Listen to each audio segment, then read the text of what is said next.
Well, how's it going, everybody? And today we're going to show you how to do a little bit of chicken parmesan keto style. Does not have any breading, does not have anything that's going to add a whole lot of carbs, but it's a very simple meal to make, and we're going to show you how to do that.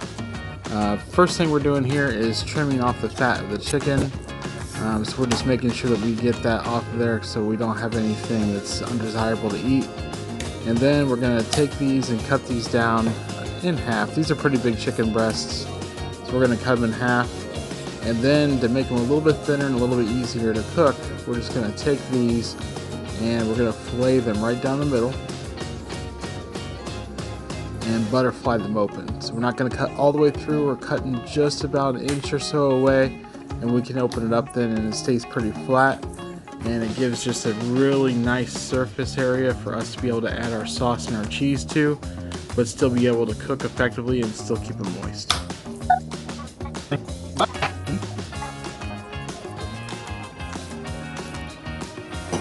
Now that we've got those butterflied, we're going to take this Tuscan Blackstone seasoning, which has great Italian style flavors, and be able to dust each side of our chicken breasts with a little bit of that.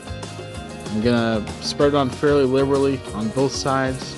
One trick that you can use is to stack them on top of each other so you don't lose that seasoning onto other surfaces as you go.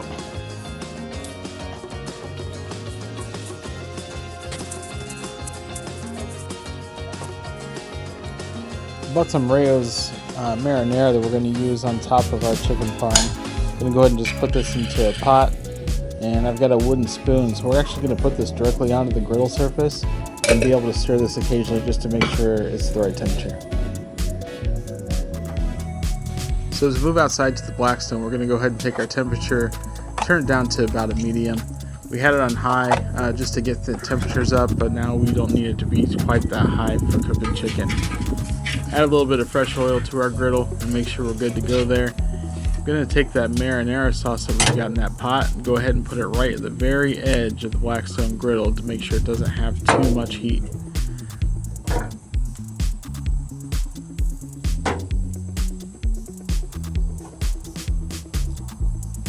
One thing I like to try to make sure that I do is I put the chicken, the smaller pieces, on the very edge of the griddle. It's not going to need as much heat or time to be able to cook as it would the thicker pieces, which I like to put into the middle.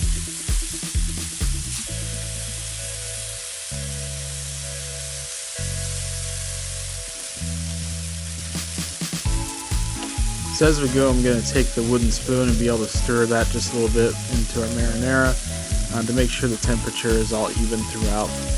We don't want to get this to boil, we just want to get this simmering and get it nice and warm.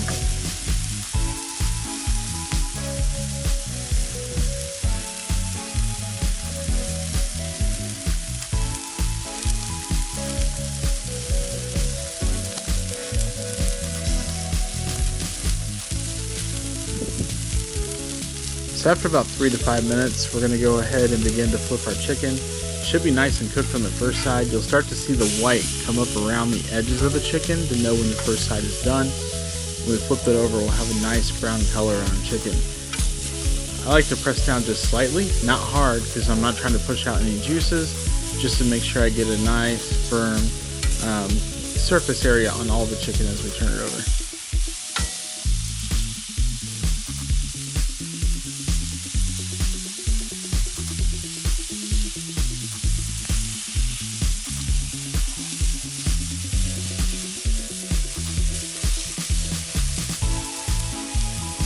One trick I like to use is taking my spatula and you can kind of push just slightly on the chicken and feel the doneness of it.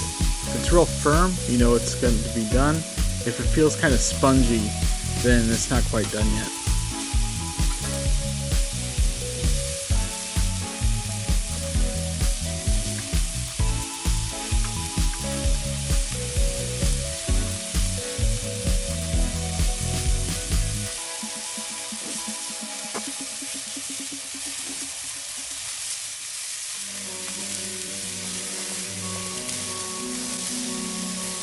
Another trick you can use is actually touch the chicken to feel it and see if the doneness there as well. If you were to take your ring finger and put it to your thumb, touch tip to tip, And then right below your thumb, if you touch that fatty part of your hand, that should be about the tension that you want the chicken to feel, about the same as it would be there.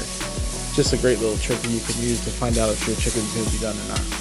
I like to flip it over just to make sure I've got the juices all flowing back to the chicken again, and just double check them, make sure they're looking good before I finally start to top them.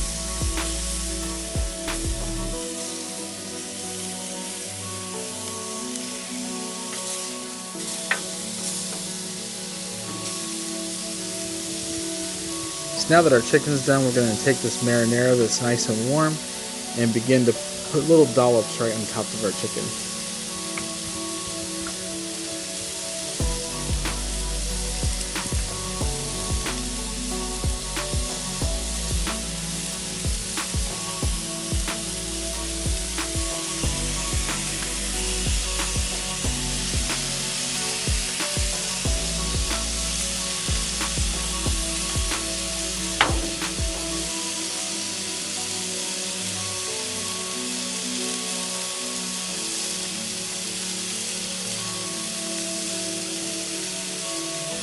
And once that's done, we're going to take some mozzarella cheese and go ahead and put the mozzarella cheese right on top of that marinara.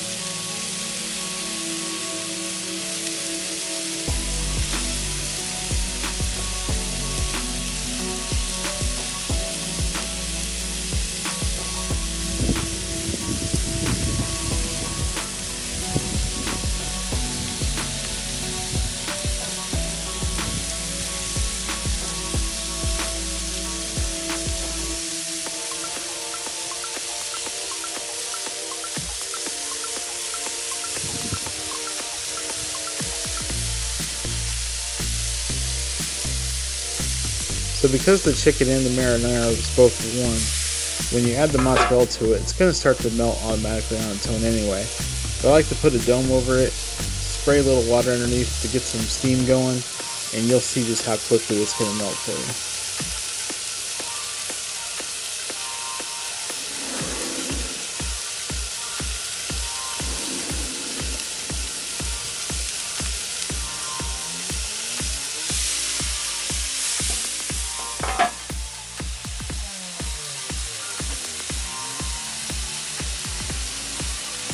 And while that second one's melting, we can go ahead and get these off of here. I'm going to go ahead and pull them off the griddle. You can just see the string cheese. It looks so delicious.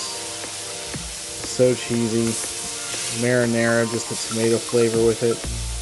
Makes this a great chicken parm.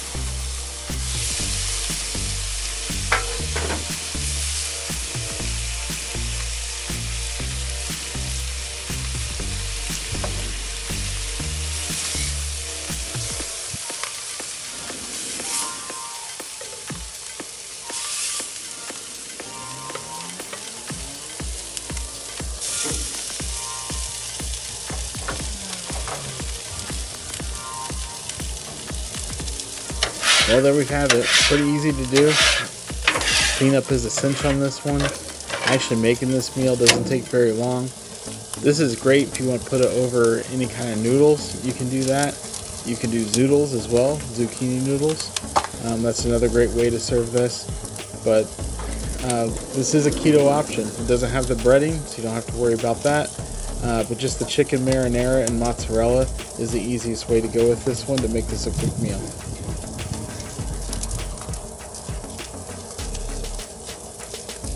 All right, Liam, come here. How'd it go? Well, there you have it. Pretty easy meal. Pretty easy to throw together. If you like videos like this one, please like and subscribe. I'm going to be putting out more content, and I'd appreciate if you'd watch it. And if you feel so obliged, please share. I appreciate your time. Thanks, and have a great day.